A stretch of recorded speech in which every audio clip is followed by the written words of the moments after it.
Hi, hello, welcome. It's time for Atomic Radio Hour, the post-nuclear podcast. I'm your host, Vince, and today I'm alone. Today it's just me. Olive had a bit of an emergency and couldn't show up. And I tried to message Kyle to see if Kyle could guest host. And I heard back from his widow, and he got drafted back to the Neo-Vietnam conflict. So I don't know when we're going to hear from Kyle. I don't know when we're going to see Kyle. I don't know really what's going on. He didn't tell anybody that he was leaving. So it must have been a pretty big deal. I guess tensions are ramping up again. I can only imagine how COVID and this Delta virus, and now apparently there's a Lambda and an Omega strain that's out there. These new versions of the virus, I can only imagine how this is affecting the Neo-Vietnam conflict. But that being said, I'm going to bring you an episode. We're going to try this. We're going to try doing a one-man show. So I'm realizing now as I'm looking at the camera of myself, that my beard is a little untamed. It's a little unkept. It's not in the way I kind of wish it was, but that's okay. First time for everything, right? There's some things I do want to talk about, just some basic everyday average stuff. First off, I would like to talk about a few weeks back. I talked about how I went to go hang out with a buddy and I filmed him and he was skating and whatnot. I don't know if I mentioned this on the show when we talked about it, but I got to watch professional skateboarders skate. Now, as someone who's never skated but has always been a huge fan of it, be it the games or the clothing or the culture or something, my friends always did it, and I was always around them. I was always around friends who skated, and the way I got into filming originally for skateboarding was someone would be like, "Don't just sit around and crack jokes. Take a camera and can catch this kickflip." So I went to go film my buddy, and I got to watch these pro skaters hit this bowl and tear it up and like destroy, and like they're doing shit that I've only ever seen in like a Tony Hawk Pro Skater game. And this dude, Keegan Palmer, I'll have a picture of him on screen. I watched this dude carve up this bowl. I watched him do like this crazy 540 melon backside, frontside grab thing. I'm not good with frontside, backside, fakie, switch. That shit, I'm not entirely sure. I could tell you what the trick is. I could tell you the rotations. I do not know which means which in the sense of fakie or switch. But this dude I watched carve up this bowl here in Colorado and destroy. And this dude just went on to win the gold medal for Australia in skateboarding. I got to see an Olympic gold medalist. I got to see somebody at quite literally the tippity top of their game compete before they went to the Olympics. Like, I watched a dude train for the Olympics, and like, I was like, I when my buddy told me, I didn't know he was going into the thing. I just knew he was a pro skater. I saw he was sponsored. I saw that he had like a fresh deck, some fresh sneakers. Like he looked like a dude who was there to skate.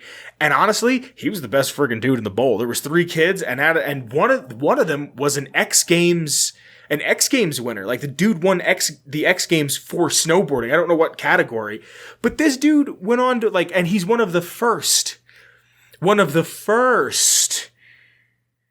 gold medalists for skateboarding in the Olympics. And I got to see this dude. I got to meet this dude. I mean, I didn't have a conversation with him. I was like, "Yo, what's up?" But still, it was cool. Like, looking back on it, my buddy who was skating texted me. He's like, "Dude, this dude's not just an amazing skater. He's a historian. He made history." And while he's texting me, he's at work. And then all of a sudden I get this other text. And let me read you the text because it's wild. It's absurd. I get this text from a number that it's an like the area code is like 804, which I'll give that away because it's not a huge deal. 804 is like, I think, North Carolina or something. And I get this text that says, "Hey, is this Chris? It's Mandy. We spoke on Bumble before, but when I came down to visit my aunt, when I came down to visit my aunt, but we never met in person. I'm back in town if you still want to meet up. Are you free?" And I go, which I probably shouldn't have done. I said, Chris gave you the wrong number. My name's Vince. Hello, lol. Like, it was just... And she goes, wow, this is cringy, lol. I guess he slipped me a wrong number, lol. I choose to think he typed it incorrectly. Nway, N-E-Way, you know my name and how I look. What's yours? And this sends me a picture. And I'm like, where are you visiting from? And she goes, I was raised in New York and I moved here when I was 10. I said, where is here? She goes, nice to meet you. This is really funny, but you seem really cool. You're not a serial killer, are you? Lol, with like a winky open mouth thing. I don't know. I don't use emojis. I'm an adult. And I said, this has to be a bot. And then it responds. Like everything else didn't feel right. And then she goes, I'm not a bot, but you're getting weird. So yeah. And I'm like, I'm just trying to prove that you're a real person. Where are you visiting?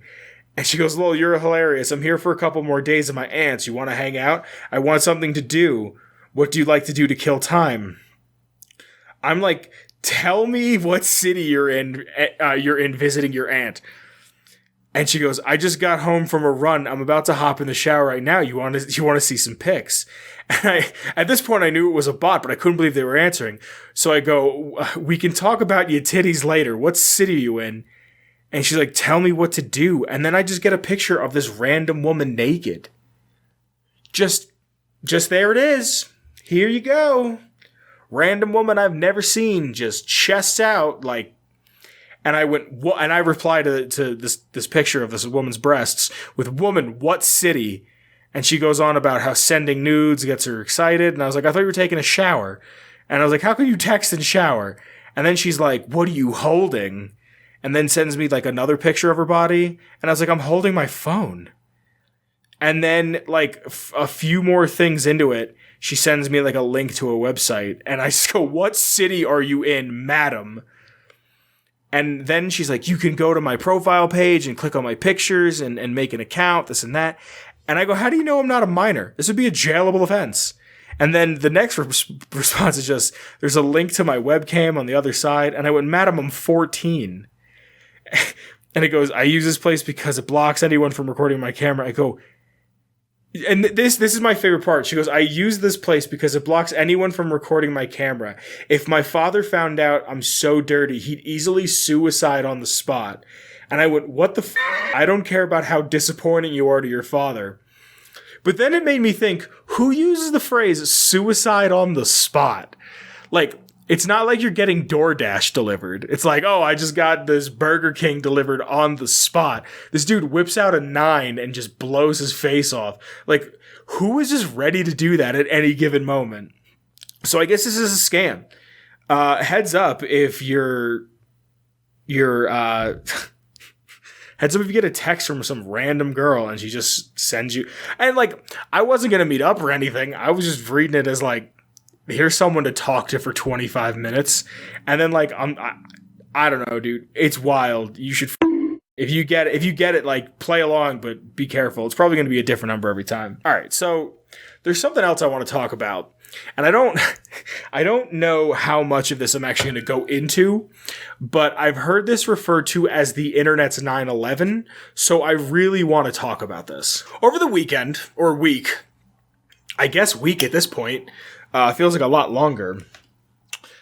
Chris Chan went to jail. And for those who don't know, I don't know if I've ever made it like abundantly clear here on the show.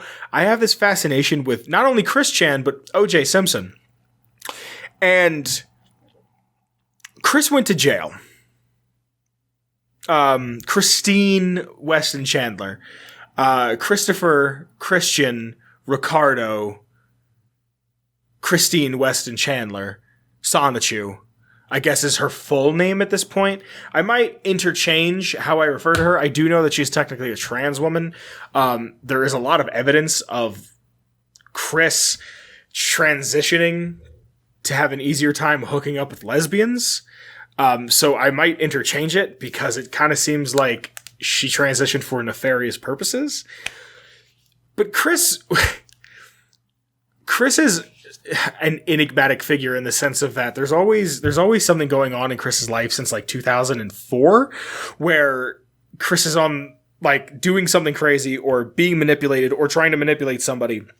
And over the weekend or the week or what have you, Chris went to prison for having sex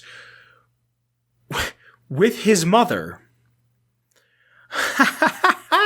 And it's one of those things that when you say it out loud, it sounds crazy because it is crazy. And like a lot of people thought it was fake or it was made up or it was this, it was that. And then it just turned out to be realer and realer. Chris is 39, almost 40. Chris's birthday is February 25th. And I hate that I know that. February 24th or 25th. It's International Christian Love Day. And, his mother is an 80-year-old, maybe 80-plus-year-old woman who suffers from dementia. So this woman's not, like, in her right mind. I won't go into the details of the act that was committed, but if I remember correctly, Chris was arrested on charges of incest for having sexual relations with his mom, which I think is weird, that, like, incest is a crime. I'm not condoning incest. I don't think incest is a thing that, like, hey, let's get our buddies together and go out for a, like, don't, it's wrong. It's up. You came out of that hole once. You don't go back in. That's just, she's arrested on charges of incest. And depending on what happens with her mother, Barbara, or Barb, or Barbie, as she is now like to be called, we won't know. But someone like stole Chris's license plate because she left her car in the middle of this parking lot where she was arrested. And like, it's all over the place. Like, I'm kind of surprised, like, my mom hasn't called me to be like, I was watching the news and this internet person, Christine, showed up and something about Sonic. I didn't even explain Sonic to you. That's the problem with explaining Chris Chan, is when you start explaining Chris Chan, you have to explain everything around it. Like, how am I going to explain to my parents what the Liquid Chris is? How am I going to explain? And I hope if anybody is not familiar with Christery, which, yeah, that's a term people use to describe Chris Chan, is mother effing Christery. I hope, like, if you don't get it, you can follow along enough. But, like, imagine Chris didn't meet his lawyer, from what I understand, until the day of her trial. So imagine, like, I'm having a hard time explaining in 2 minutes what Sonichu is. And I haven't even said it's a combination between Sonic the Hedgehog and Pikachu. But imagine having to explain that to your lawyer, and then the My Little Pony shit, and then who Megan is, and then who all the trolls are. Like,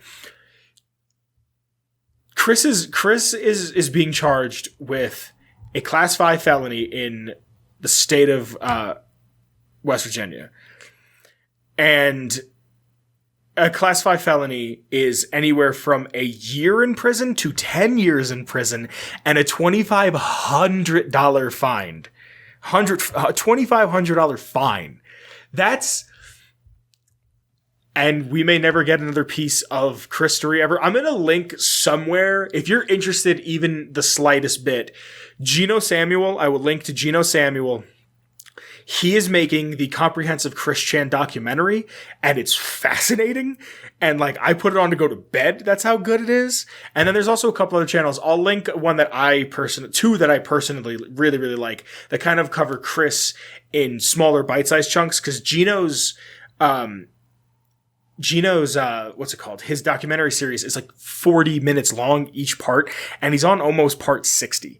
But there's also Gibby, which will be linked, and Gibby doesn't just do Chris Chan stuff. Gibby does a ton of other stuff, but he does cover Chris Chan, and Bay Shaman, who I've loved for a long time, and again, doesn't just do Chris Chan stuff, but there is a ton of Chris Chan stuff there. If you're interested, because this is a story that's going on almost 20 years of us following Chris Chan's life.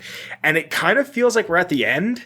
Like, a lot of people have said, like, this is the end of Chris, or this is the epilogue of Chris, and we kind of go from here. I don't think it's the end, genuinely, because she's not dead yet. And even when she gets out of prison, she's going to be back on the internet. We're currently in the dimensional merge, which is another whole thing that I have to, like, take 25 minutes to explain. But I want to get into the lore. And we're going to keep this episode a little shorter because it is just me. These episodes do come out on Saturdays, and depending, it should come out on a Saturday, but it's Friday currently. This episode's going to come out on August the 7th. It is August the 6th. I'm recording this. Like I said, one complication after the other. Not sure when she'll be back. I'll make sure I can let everybody know. Like I said, I don't know what's up with Kyle, but hopefully she'll be back next week. That being said, before I get into the lore, I would like to thank the Patreon supporters. And starting from the top, I'd like to thank the OG Noah. Thank you, Noah. After Noah, we have Danny. Thank you, Danny. After Danny, we go into Marcus. Thank you, Marcus. After Marcus, we go into Bones Jones. Thank you, Bones Jones. And finally, we have Girth Brooks. Thank you, Girth Brooks. Your ongoing support is wonderful. We appreciate it so much. You're not only helping fund this, but you're helping fund all of the other Ghoulman Entertainment shows. And we have to pay for our website, and we have to pay for our hosting listings soon. So because of you guys, we're able to do that. We're able to keep the show going. We're able to keep the lights on. So thank you. But we got to jump into this week's lore. And this week's lore, once again, was brought to us by the Discord. Join the Discord. Every week, I will be asking a question in the Discord.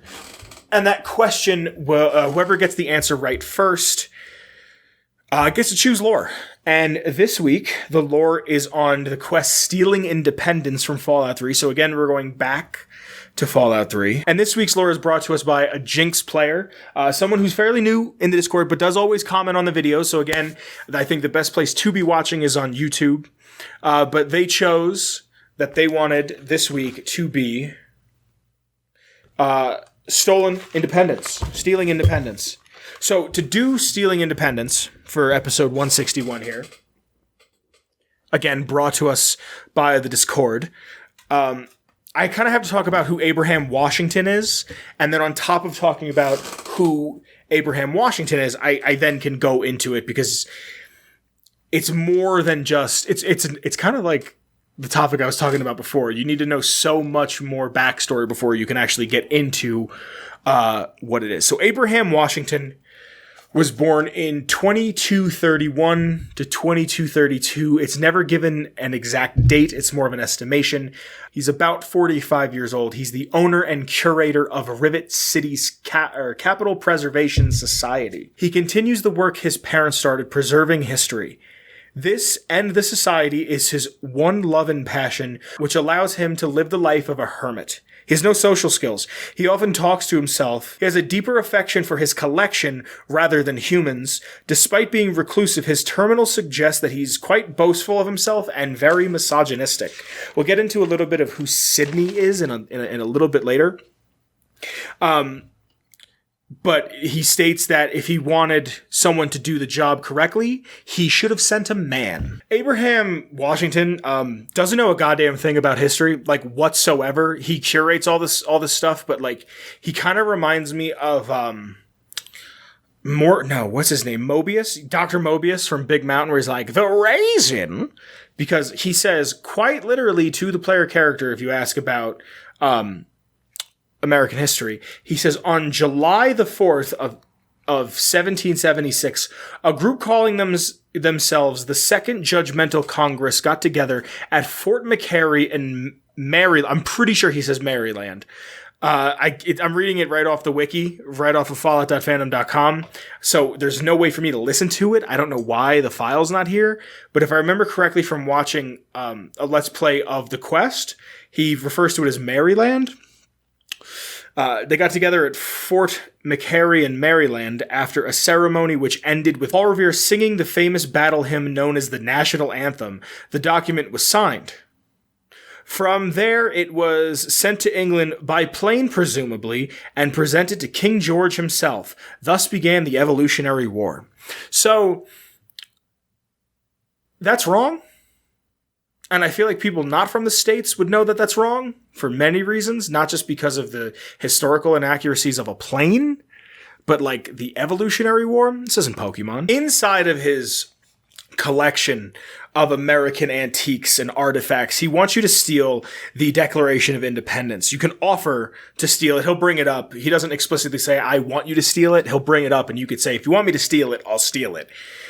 And he will offer to pay you he'll offer you a place in history, and then you can really ask him about it, what you're going to get out of it, and he'll give you the schematics to the railway rifle. The Declaration of Independence is in the ruins of the National Archive. Once you enter the archive, so this gets into the quest. Once you enter the archive, there's a woman guarding the building inside with mines laid about, and super mutants will attack. This woman is Sydney. She's a relic hunter. She knows about Abraham Washington and sent her to get the Declaration the first time, and knows she'll actually say to you, stop playing coy, I know Abe sent you to get the Declaration. She'll say she wants to split the reward with you and head back to Rivet City. You can either take the shortcut that she has and help her out, or take the longer route through the building, which is neat because there's a bunch of Protectrons and Sentry bots that are roaming around, and you have to fight them. It's a neat little dungeon. Once you get to the bottom with the Declaration, you'll meet Button Gwennet, a Protectron with a powdered wig and a British accent. So when you get to Button Gwennet, there's a couple different options that you can take, and I'm going to read them directly off the wiki. And again, if I haven't already stated it, I get all my lore from fallout.fandom.com. You can kill Button Gwennet and have to fight off more robots. You can agree to help him by forging the Declaration of Independence with supplies from the Arlington Library. Once the player character gives the ink container to Gwennet, he will create a forgery for him to give to Abraham Washington. If one tells him to continue to guard the document or do whatever he likes, he will remain active and they will gain karma. If one gives him the order to self-destruct, they lose karma. One can still take the genuine Declaration and give both to Abraham Washington. You can convince Gwennet that you are Thomas Jefferson through a speech check, which will allow them to simply grab the Declaration and leave without having to do anything more. However, he will deactivate himself, after which you can kill him without karma loss or causing the turrets to turn hostile. You can also order Gwennet to shut down and then have with the Robot Experts perk. There's a myriad of ways to get back out of it, and then you just take it back to Abraham Washington, and that's stealing independence. That's a side quest. It's in Fallout 3. It's a side quest that I think I've only done one time, to be completely honest, and it was one of my first times doing it, and I kind of just stumbled upon it, so I don't even really remember it all that well. But I do remember finding him, and I think I told him that I was what did I say, Thomas Jefferson? Yeah, either that or I made a forgery. I don't remember, but it's a neat quest. It's an achievement. It's a trophy. So I know I've had to have done it at least once. But yeah, that's stealing independence. That's Abraham Washington. That's lore. So, like I said, I'm going to keep this episode a tad short. Again, it was an emergency, not quite sure what's going on. I'll keep everybody updated as much as I can. But geez, I can't. How do you segue out of this by yourself? Shane Ivers, yes, that's how you do it. If you like our intro music, it's Feather Duster by Shane Ivers. You can get it at silvermansounds.com/free music. There's a myriad of songs that are there, a ton of great stuff that's there, and it's all free. Just give the man the credit he deserves, and you are good to go. You can follow us on Twitter. There's links to our socials in the description below. While you're down there, make sure you check out the Discord. If you want to hear a certain piece of lore, if you have anything on the mind that you want to know, I will ask a question, and then it'll pop up. You just first person to get it gets to pick, and then we kind of just go from there. Also, the Discord is just a fun place. It's just a fun hangout. Thank you again to the Patreon. Thank you to The people who support a Redbubble, there's a Redbubble where you can go ahead and buy a t-shirt with one of the designs on it and what have you. If you're listening to this, I think the best experience is YouTube, because you get the visuals, you get to see somebody, you get to kind of interact in that way. You could leave a comment, you could leave a like, you could subscribe. But you can find us anywhere podcasts can be downloaded, and I guess that's it. That's the first episode of a solo ARH episode. Let me know what you thought of this. Let me know if you think this works. Let me know how you feel. I'd love any sort of feedback of any type, any variety. So, it'd be highly appreciated. Cool. Bye, everybody. Be safe. I'll be getting a P.O. box or something set up for Kyle, so you guys can send him letters for him going through the Neo-Vietnam conflict and what have you. So, yeah, all right. I don't know what I'm stalling for. Bye, everybody. Be safe. Tip your waitress. Bye, Kyle? Atomic Radio Hour Podcast. A Ghoulman Entertainment production.